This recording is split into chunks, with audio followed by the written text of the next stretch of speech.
C'est bon, ça. Merci, Seigneur. Amen. Gloire à Dieu. Merci, Jésus. Amen. Alors, bonjour à tous.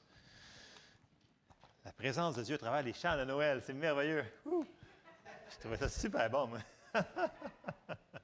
Merci, Seigneur. Alléluia. Alors, on va ouvrir en prière.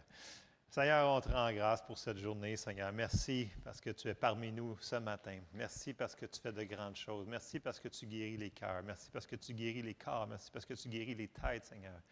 Seigneur, ouvre nos cœurs à ta parole pour qu'on puisse te laisser agir et comprendre ce que tu veux faire dans nos vies. Dans le nom de Jésus. Amen. Amen. Merci, Jésus. Alléluia.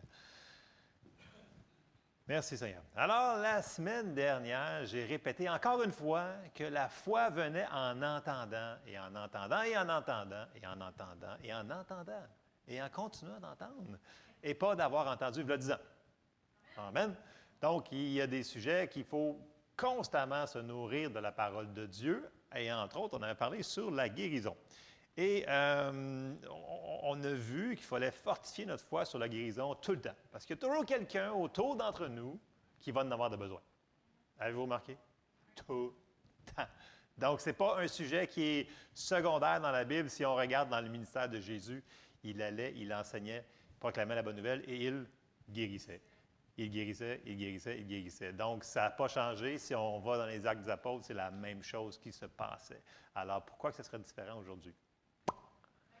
Tada! Alors, on continue là-dessus. Donc, pour brièvement résumer ce qu'on a mis comme fondation la semaine passée, c'est sûr que je n'ai pas couvert tous les points imaginables pour la volonté de Dieu de guérir, mais je vais résumer rapidement ces choses-là, mais c'est des fondations qu'on peut s'assire dessus pour construire sur ce que je vais parler ce matin, qui est comme je vous dirais la partie 2 de ce que j'ai commencé la semaine passée, on dirait.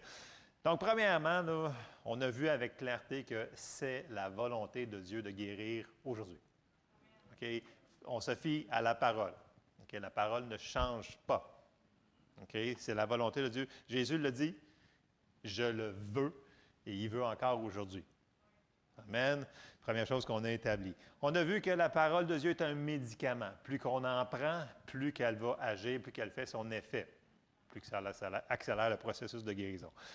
Parce qu'un esprit fort va nous soutenir. On sait que la vie de Dieu est en nous autres. Donc, un esprit fort va nous soutenir à cause de la création originale. On a vu qu'au début, quand Dieu créait la terre, il n'y avait aucune journée qu'il y avait de la maladie là. OK? Aucune journée. Donc, à cause de la création. Ensuite de ça, on a vu que, à cause que Dieu va recréer nouvelle terre, nouvel ciel, et qu'il n'y aura pas aucune maladie là non plus. Parce que ce n'est pas dans son plan original. Il veut recréer la perfection.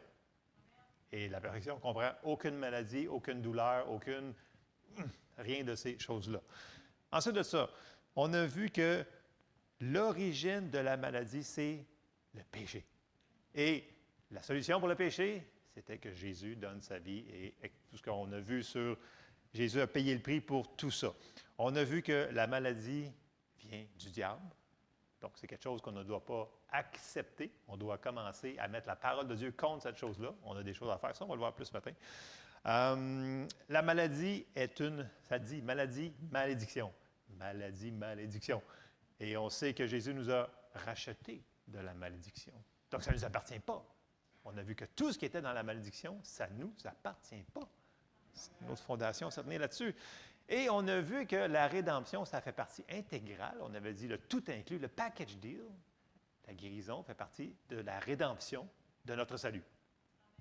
Et c'est sûr que là-dessus, on pourrait faire des tonnes et des tonnes de versets, mais c'est des bases qu'on a effleurées la semaine dernière pour avancer un petit peu plus loin. Et là, on s'en va ce matin dans comment qu'on fait pour recevoir, accepter tout ce que Jésus a payé pour nous autres. Parce que même s'il a payé le prix pour nous autres, ça ne veut pas dire qu'on va le recevoir instantanément. Et le meilleur parallèle que je peux faire et que l'on doit faire quand les gens nous posent des questions, écoutez, Jésus est mort il y a 2000 ans pour que tout le monde soit sauvé et aille au ciel. Est-ce qu'on est d'accord avec ça? Bon. Est-ce qu'il y a des gens qui meurent aujourd'hui en rejetant Jésus? Oui, malheureusement. Donc, Dieu n'est pas obligé. Même si c'est déjà payé, ça doit être reçu par la foi. OK? Donc, la foi, c'est la monnaie d'échange qui reçoit ce que Dieu a payé, pourvu pour nous, à un grand prix.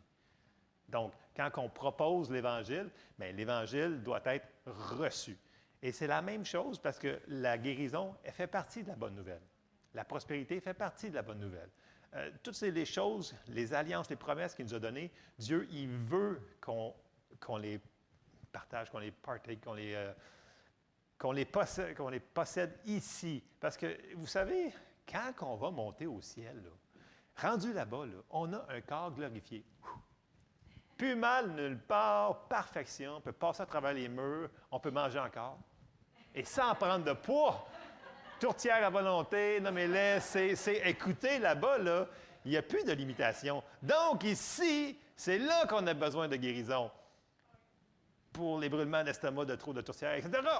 Peu importe ce que... Je ne vous encourage pas à trop manger, là. C'est pas ça que je veux dire. Mais la guérison, ce n'est pas pour plus tard. Les gens disent, oh, mais ça va être... Non, non, non. C'est là qu'on a besoin. Amen. Et c'est pour ça qu'il faut se nourrir sur ces choses-là. Et ce matin, on s'en va regarder, en gros, là, 7 méthodes principales que Dieu veut que l'on prenne pour recevoir ce qu'il a payé pour nous. Amen. Amen. Et on va commencer dans les passages. Et c'est quand même assez intéressant. La première guérison que l'on va voir dans le livre des Actes. OK? Jésus s'en va au ciel. Là, il dit à ses apôtres, attendez, le Saint-Esprit arrive, pouf, et là, il commence à prêcher. Et la première guérison qui est enregistrée dans notre Bible, dans le livre des Actes, c'est Acte 3. Et on va voir le principe. Le principe, c'est le suivant, c'est utiliser le nom de Jésus. Donc, Jésus nous a dit avant de partir qu'il nous donnait l'autorité. OK? D'utiliser son nom pour que sa volonté soit faite sur la terre. On a vu des choses la semaine passée, mais on va revenir dessus en profondeur ce matin.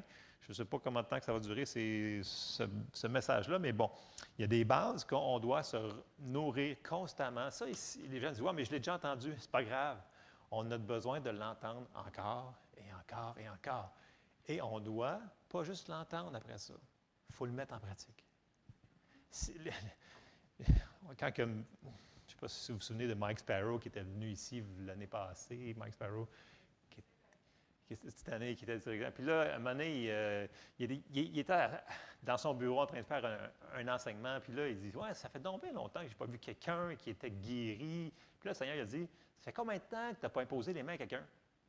Il fait comme, ah ben oui, gagnons ça. Et là, il est parti dehors et il a commencé à évangéliser à plein de monde, puis il a imposé les mains, puis il y a des gens qui ont été sauvés, guéris. Bref, à un moment donné, il faut faire des actions correspondantes à notre foi. Amen. Soyons dirigés dans ce que le Seigneur nous comprend. Donc, premier point, utilisons le nom de Jésus dans l'autorité qu'il nous a donnée. Donc, il faut comprendre que, sachant que la maladie vient du diable, OK, on a autorité sur lui. On n'a pas besoin de prier tout le temps. C'est ça qui est l'affaire sur utiliser le nom de Jésus. On n'a pas besoin de prier. On doit commander. Comme Jésus faisait, il commandait, il parlait, et les choses arrivaient. Et là, on va voir ici dans Acte 3, et on va commencer au verset 6. Et là, comme je vous dis, c'est la première guérison qu'on voit, et c'est Pierre et Jean qui s'en vont au temple. Et on voit le boiteux de naissance qui était là, qui leur demande quelque chose, et s'attendant à recevoir quelque chose, on arrive au verset 6. Alors Pierre lui dit, merci Pierre, « Je n'ai ni argent ni or, mais ce que j'ai, je te le donne. Au nom de Jésus-Christ, lève-toi et marche. » Et le prenant par la main droite, il le fit lever. Il y a d'autres traductions qui disent « il le leva ». Et après ça, au même instant, ses pieds et ses chevilles devinrent fermes. Donc, qu'est-ce qu'ils ont fait? Ils ont demandé, exigé. De qui? Bien, du diable. OK? De le lasser, de le laisser. Ils ont commandé à la maladie de partir. Et ce nom-là, il était pour eux autres, mais il est pour nous autres aussi. C'est comme ça qu'on a été sauvés, c'est comme ça que les guérisons s'opèrent. C'est par le nom de Jésus. On s'en va à Marc et au chapitre 16. Et ça nous dit ceci. Ça, on le connaît, mais regardez, Marc 16, 17. « Voici les miracles qui accompagneront ceux qui auront cru. » Est-ce que vous avez cru ici? Vous avez cru. Donc, ça dit « en mon nom ». Ils chasseront les démons. Ils parleront de nouvelles langues. Ils saisiront des serpents. S'ils boivent quelques breuvages mortels, il ne leur fera point de mal. Ils imposeront les mains aux malades et les malades seront guéris. Et là, on va continuer dans Actes, parce que là, tous les gens sont attroupés autour de Pierre et de Jean. Ils disent « Ah, wow, vous êtes tellement merveilleux! » Puis là, Pierre, il dit « Non, vous n'avez pas compris, là. C'est Jésus qui a guéri, là. » On s'en va au verset 12, Acte 3, 12. Pierre, voyant cela, dit au peuple, « Hommes israélites, pourquoi vous étonnez-vous de cela? » Dans le sens que c'est rien de spécial, c'est normal. « Pourquoi avez-vous les regards fixés sur nous comme si c'était par notre propre puissance ou par notre piété que nous eussions fait marcher cet homme? » C'est dans le nom de Jésus qui nous appartient que guérit cet homme. Là, il va continuer à expliquer. On arrive à Acte 3, 16. Il dit, c'est par la foi en son nom que son nom a raffermi celui que vous voyez et connaissez. C'est la foi en lui qui a donné à cet homme cette entière guérison en présence de vous tous. Le nom nous appartient. Utilisons-le. Il nous a donné autorité, mais en son nom. On est ses ambassadeurs, on le sait, ces versets-là, on est ses ambassadeurs. Est-ce qu'on va faire ce qu'il nous demande de faire? Un ambassadeur doit faire ce que son commandement supérieur doit faire. Mettons que l'ambassadeur du Canada s'en va, je ne sais pas, à quelque part, mais il n'a pas le droit de dire son opinion. Il faut qu'il dise que ceux-là qui l'ont envoyé, il a dit de faire. C'est un ambassadeur, il représente quelqu'un. Nous, on représente Jésus. Est-ce qu'on va dire ce qu'il nous a dit de dire? Amen. C'est là, si on veut avoir des résultats, il faut qu'on fasse comme eux autres qui ont fait. Amen. Et pour donner une plus grande compréhension de l'autorité, je vous ai sorti une partie quand Dieu il a dit qu'on allait avoir autorité, quand Jésus a dit qu'on a l'autorité. Okay? Je vous l'ai sorti dans 3 versions de Bible différentes. Okay? On connaît bien la Louis II, on va la sortir, la Bible sommaire et la parole de vie. Regardez bien comment c'est phrasé sur l'autorité. Okay? On commence. Matthieu 16, 19. On s'en va dans la Louis II. Pierre, as-tu réussi à avoir les 2 autres? T'en as une? OK. Suivez-moi. On s'en va dans la Louis II. Je te donnerai les clés du royaume des cieux. Ce que tu lieras sur la terre sera lié dans les cieux. Ce que tu délieras sur la terre sera délié dans les cieux. Ça, c'est dans la Louis II. C'est super, c'est très bien, c'est très pile. Dans la Bible sommaire, Matthieu 16, 19, même chose. Je te donnerai les clés du royaume des cieux. En passant, ça, c'était avant qu'il s'en aille. Okay? Là, il est venu, on a les clés. Okay?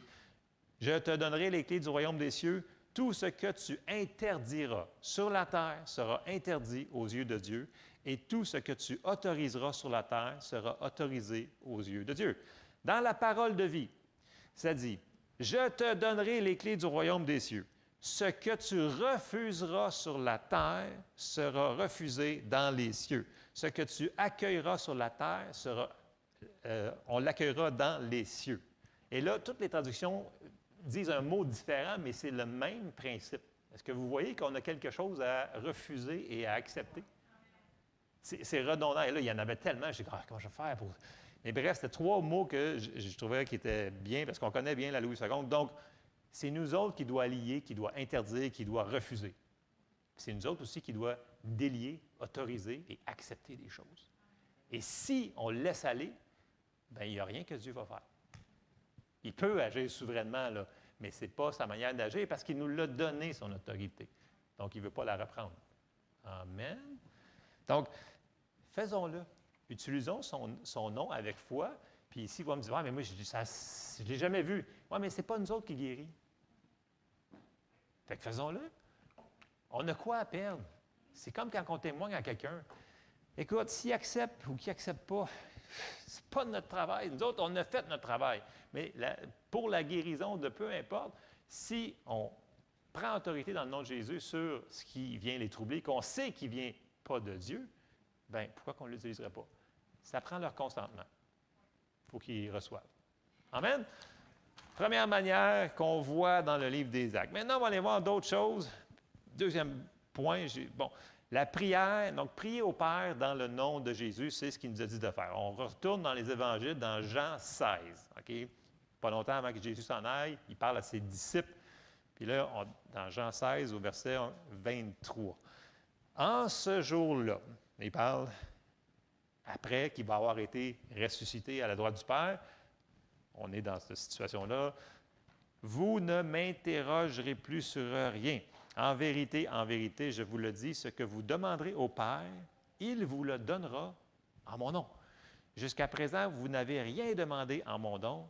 Demandez et vous recevrez afin que votre joie soit parfaite. Donc, ici, on parle de prière au Père dans le nom de Jésus. On n'exige pas, OK? On demande à Dieu. C'est une prière, c'est une pétition, c'est une requête. C'est pas comme quand on parle à l'ennemi, OK? On parle fort, on prend autorité. On ne prend pas autorité sur Dieu, OK? On prie à Dieu. Matthieu 7, verset 7 nous dit, « Demandez et l'on vous donnera. Cherchez et vous trouverez. Frappez et l'on vous ouvrira. Car quiconque demande reçoit. » Je sais qu'on les connaît, ça, mais c'est partout dans notre Bible. Il va falloir que ça rentre dans nos cœurs. Celui qui cherche trouve et l'on ouvre à celui qui frappe. Lequel de vous donnera une pierre à son fils s'il lui demande du pain, ou s'il demande un poisson, lui donnera-t-il un serpent? Si donc, méchant comme vous l'êtes, vous savez donner de bonnes choses, on avait dit que la guérison, c'était quoi? C'était une bonne chose, c'était pas une mauvaise chose, c'était une bonne chose. À vos enfants, combien plus forte raison votre Père qui est dans les cieux donnera-t-il de bonnes choses à ceux qui le lui demandent? Les gens me disent, ouais, peut-être que la guérison, c'est peut-être pas la meilleure. Non. La guérison, c'est le pain des enfants qu'on voit dans la Bible. Si c'est le pain, ça veut dire que c'est rien de spécial. C'est même pas le dessert, c'est même pas le crémage, pas la cerise. C'est juste le pain des enfants. Donc, on devrait prendre ça comme, hey, c'est à nous autres, cette affaire-là. Là. Amen? Donc, il faut s'en attendre. Bon. C'est important parce qu'il dit qu'afin que votre joie soit parfaite. Comment veux-tu que votre joie soit parfaite si vous ne priez pas pour ces choses-là? Elle ne sera pas parfaite. Tu sais, vous avez quelqu'un que vous savez qui est malade, puis vous la laissez là sans prier? Non. Si on veut que notre joie soit parfaite, on va prier au Père dans le nom de Jésus. On le connaît, on connaît ça par cœur. Mais souvenez-vous, dans Jacques, ça nous dit que la prière fervente du juste a une grande efficacité. Et dans d'autres traductions, ça dit que la prière fait avec zèle. Voyez-vous, ça ne prend pas de « Ah, Seigneur, je prie, blablabla. » Puis vous faites comme ça, faites-le pas. Ça ne donne pas grand-chose. Mais la prière faite avec zèle, vous vous concentrez là, sur Dieu, là. Okay? Vous lâchez votre téléphone, vous l'éloignez de vous si possible, okay? Parce qu'il y en a qui sont vraiment trop proches. Vous fermez la télévision, vous, je ne sais pas, je suis électrique, c'est pas grave. Et la prière fervente, avec zèle du juste, a une grande efficacité. Amen? Donc ça, c'est le deuxième point que je voulais toucher ce matin. Troisième point, s'accorder en prière sur la base de Matthieu 18.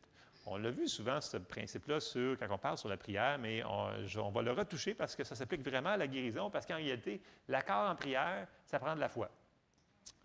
On va lire Matthieu 18, verset 19, ça nous dit « Je vous dis encore que si deux d'entre vous s'accordent sur la terre pour demander une chose quelconque, elle leur sera accordée par mon Père qui est dans les cieux. » Il y en a qui, certaines traductions vont dire « toute chose, elle leur sera accordée par mon Père qui est dans les cieux. » Car là où deux ou trois sont assemblés en mon nom, je suis au milieu d'eux. Et là,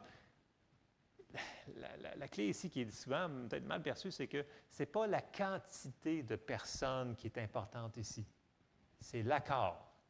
Ça veut dire, supposons que une personne vient vous accorde-toi avec moi pour que prière pour X choses. OK, là, on peut parler sur la guérison. Bien, il va falloir que les deux, vous croyez la même chose.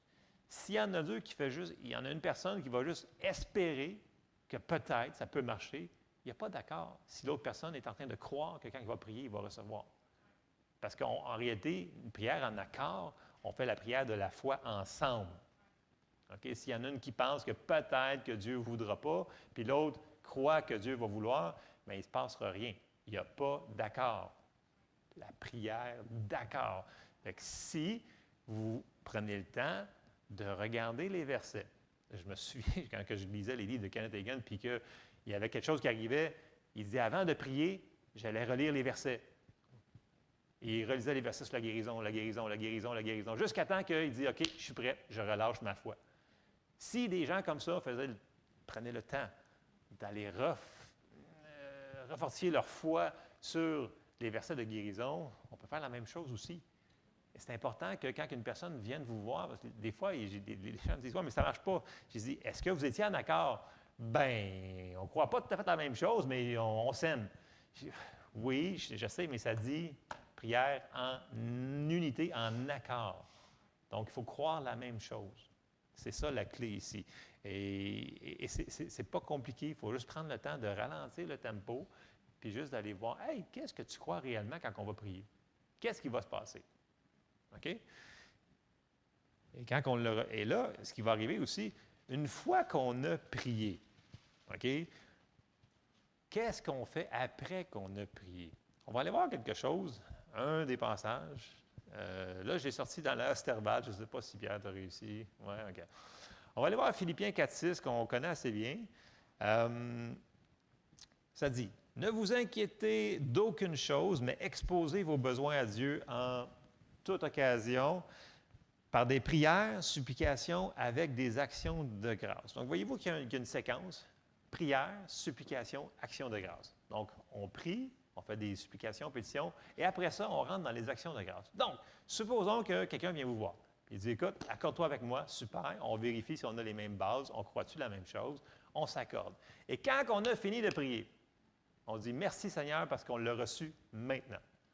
Et on continue dans les actions de grâce. Merci Seigneur parce qu'on s'est accordé ensemble et on l'a reçu ensemble. Et les actions de grâce vont soutenir notre foi jusqu'à la manifestation. Ça permet de rester dans la foi, ça permet de Dieu d'agir. Dieu agit dans les louanges, on le sait, la présence de Dieu est là. Donc, ça va soutenir notre foi jusqu'à ce temps qu'on le voit se manifester. Donc, rajoutons les actions de grâce ça dit dans toutes choses, constamment. Il ne faut pas juste le faire une fois de temps en temps. Ça devrait être un style plus rapide que ça, une constance dans les actions de grâce. Bon, je termine sur ce point-là, mais vous comprenez l'accord que je veux dire, dans le sens de prendre le temps de ne pas être trop rapide quand on prie ensemble. Mais pour tout ce qu'on va voir ce matin, il ne faut pas être trop rapide. OK? Quatrième point, je voulais effleurer l'onction d'huile qu'on voit dans la Bible. On sait que dans la Bible, l'huile est un symbole de la présence de Dieu, de la présence du Saint-Esprit. Okay? On va aller voir un verset dans Jacques 5, et je vais le lire dans la Osterval, si Pierre t'a réussi. Verset 14, qui nous dit, « Quelqu'un est-il malade parmi vous, qu'il appelle les pasteurs de l'Église et qu'il prie pour lui et loigne d'huile au nom du Seigneur. Et la prière faite avec foi sauvera le malade, et le Seigneur le relèvera. Et s'il a commis des péchés, ils lui seront pardonnés. » Donc, on voit que l'onction d'huile, c'est biblique, c'est ce qu'on doit faire, c'est une des méthodes qu'on peut utiliser. Et c'est une preuve, quand on a besoin d'aide, des fois, c'est une preuve d'humilité de demander de l'aide à quelqu'un d'autre. OK? Des fois, on a besoin d'aide.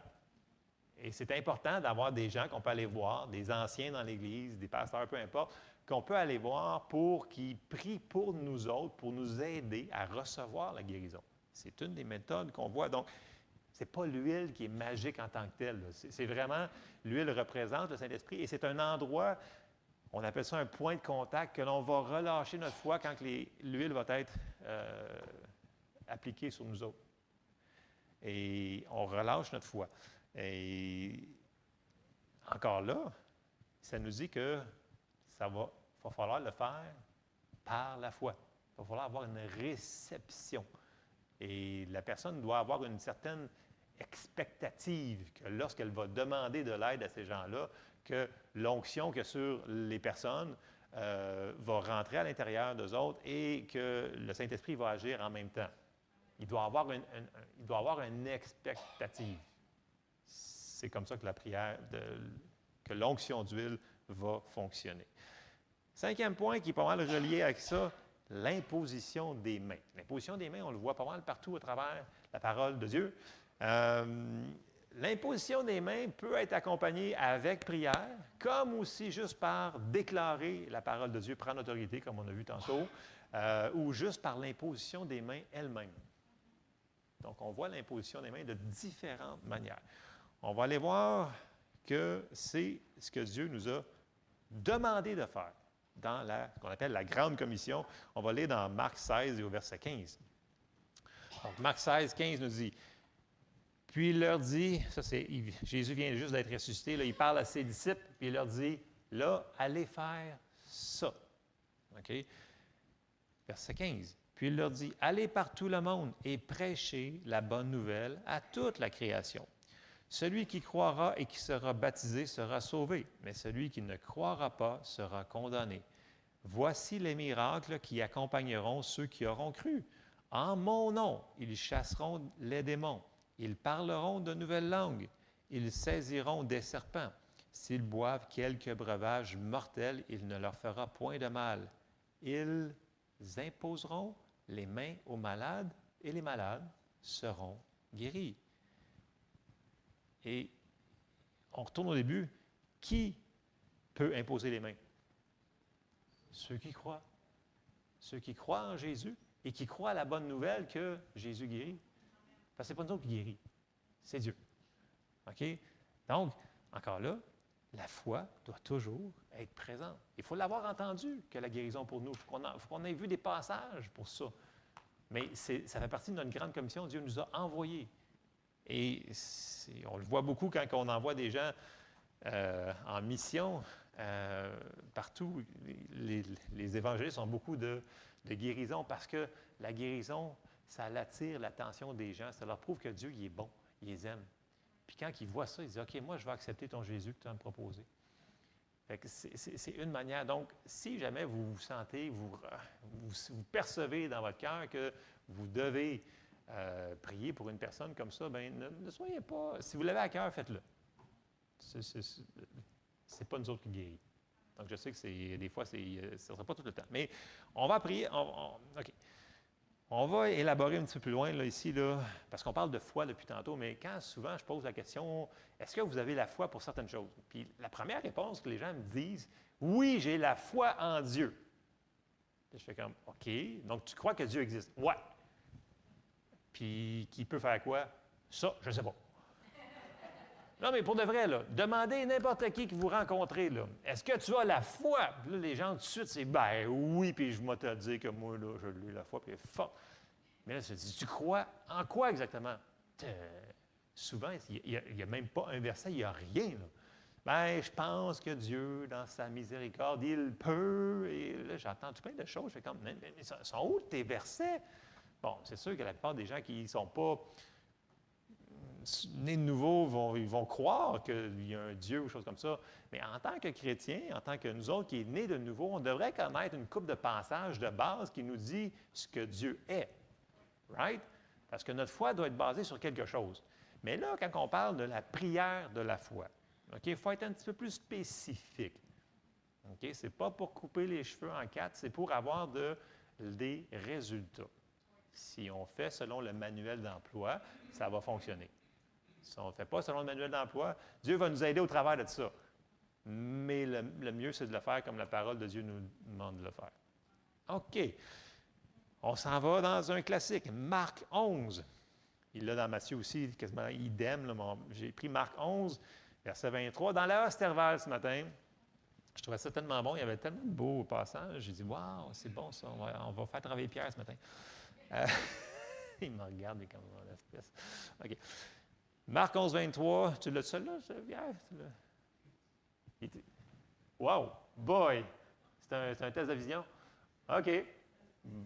C'est un test de vision. Mais c'est verset 23 en passant. Hein? Ouais, non, c'est pas Marc 11. OK, bien, je vais le lire. Je n'ai pas le petit livre à Donald, là, mais je l'ai en plus gros. C'est pas grave, vous l'avez dans votre Bible. Oui, bien, on peut le suivre dans la Louis II, mais je vais le lire quand même dans la Osterval. On le connaît, ça, ces passages-là, mais c'est important de comprendre que la foi, ce n'est pas quelque chose de mystérieux, intangible. C'est quelque chose qui est vraiment... C'est la substance des choses qu'on espère. OK, Hébreux 11, la foi...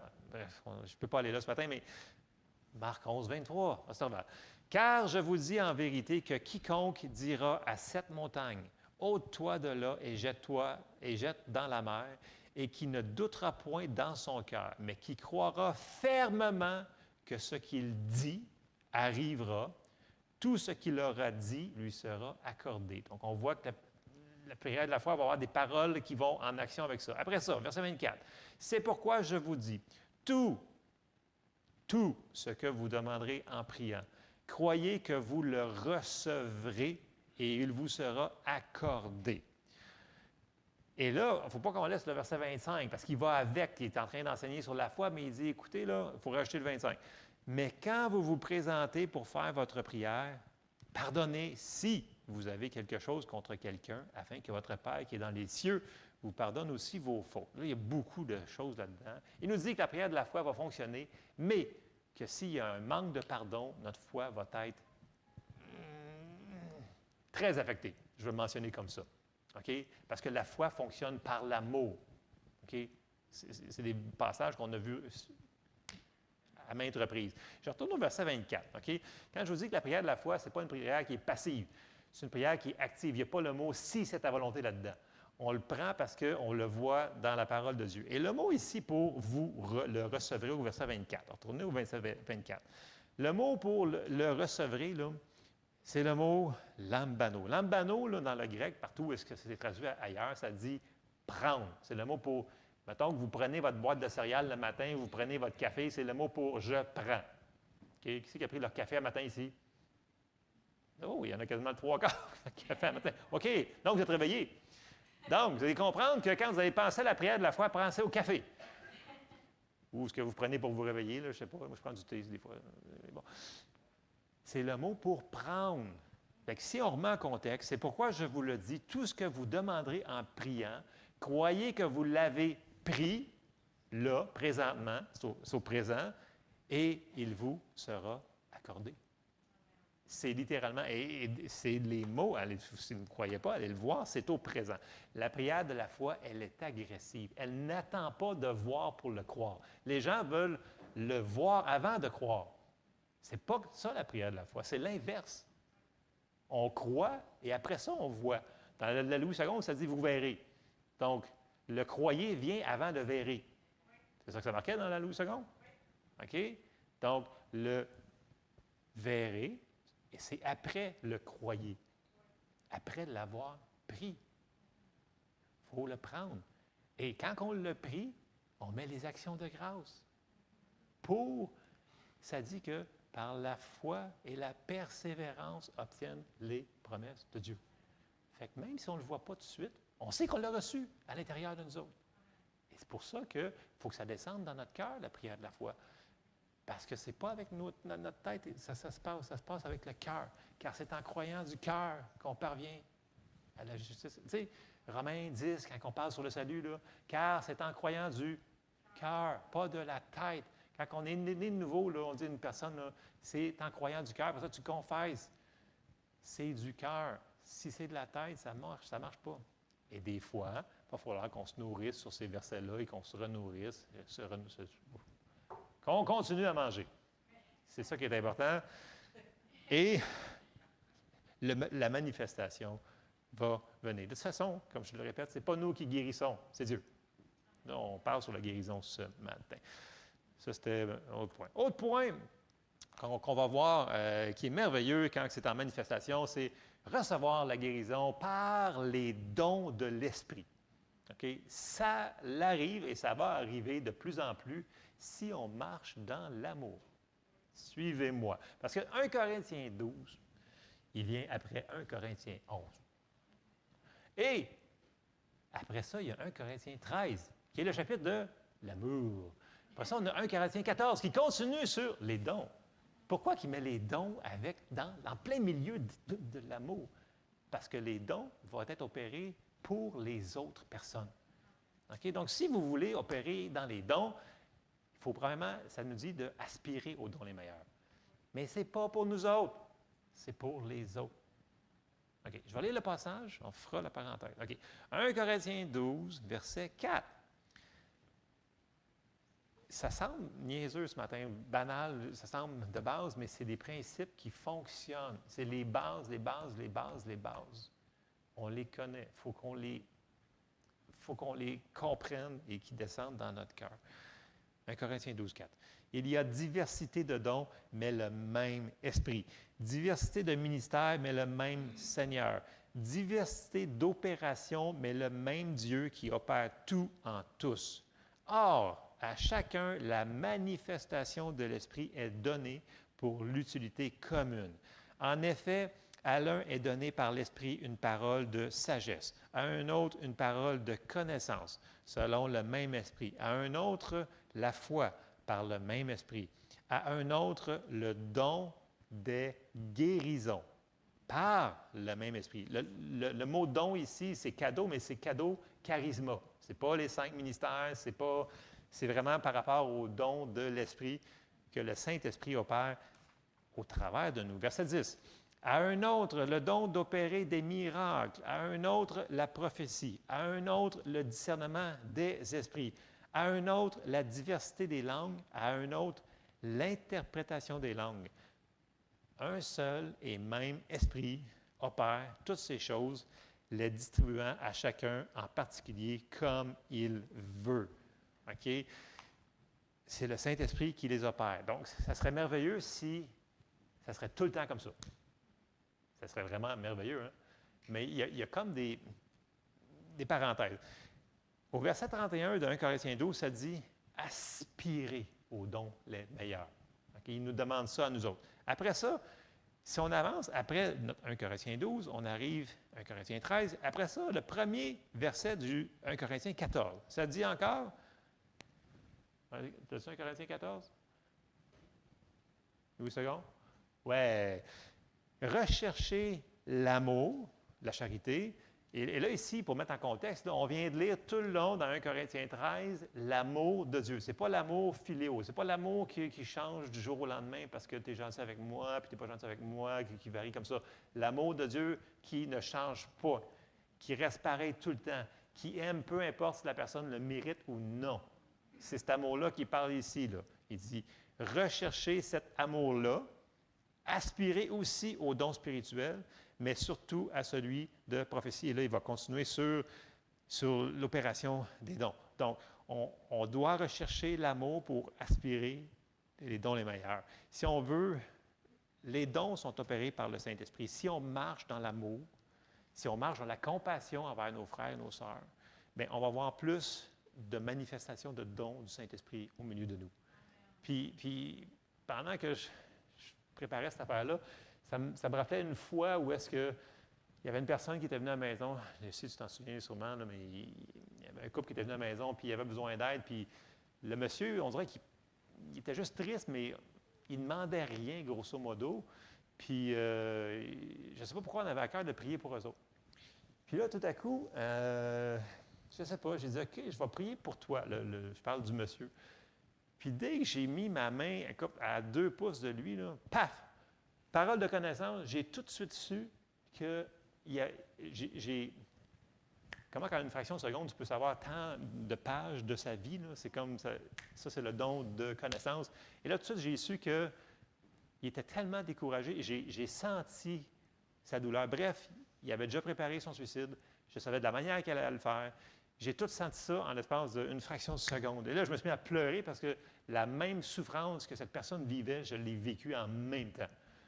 Et quand que le don de connaissance arrive comme ça, tu as tellement de compassion pour la personne parce que tu vis ce qu'elle est en train de vivre. Et là, écoute, on a prié pour la personne et la personne, bien entendu, elle s'est mise à brailler, elle a reçu sa délivrance de ça. Mais je m'attendais pas, je sais pas, j'essaie de m'exprimer. Tout ce que j'avais pour la personne, c'est de l'amour. Je savais qu'il avait besoin d'aide. Okay? Donc, des fois, on ne saura pas. Puis là, on va prier pour une personne et les dons vont se mettre à manifester. Ça peut être le don, c'est une parole de connaissance, ça peut être une parole de sagesse. Connaissance, c'est le présentement. OK? Parole de sagesse, c'est pour le futur, ce qui s'en vient. Il va nous montrer ces choses-là. Et bien entendu, le don de guérison qui va opérer en même temps souvent avec ces choses-là. Et on n'a pas besoin, ce n'est pas nous autres qui l'opèrent. Ça serait merveilleux si à chaque fois que je prie pour une personne, j'ai une parole de connaissance, parole de sagesse, don de la foi, ressuscitons-le, mettez le monde sur le mur, puis le quitte. Ouais! Ça serait merveilleux, mais ce n'est pas nous autres qui les opèrent. Par contre, je peux marcher dans l'amour. Je peux marcher dans la compassion. Et quand je prie pour les gens, je peux m'attendre avec ma compassion que lui va agir. Je peux initier le terrain pour que lui, il vienne. Parce que lui, il marche dans l'amour tout le temps. Voyez-vous ce que je veux dire par là? Donc, c'est un exemple parmi tant d'autres qui va nous arriver dans notre vie chrétienne si on prend le temps d'avoir compassion pour les gens. On aurait pu dire, écoute, j'ai pas le temps, là, on est fatigué, là, il est l'heure, là, regarde, ben, sois béni, mon frère, puis va-t'en. Il ne serait rien passé, là. Et la personne serait morte. Pour de vrai.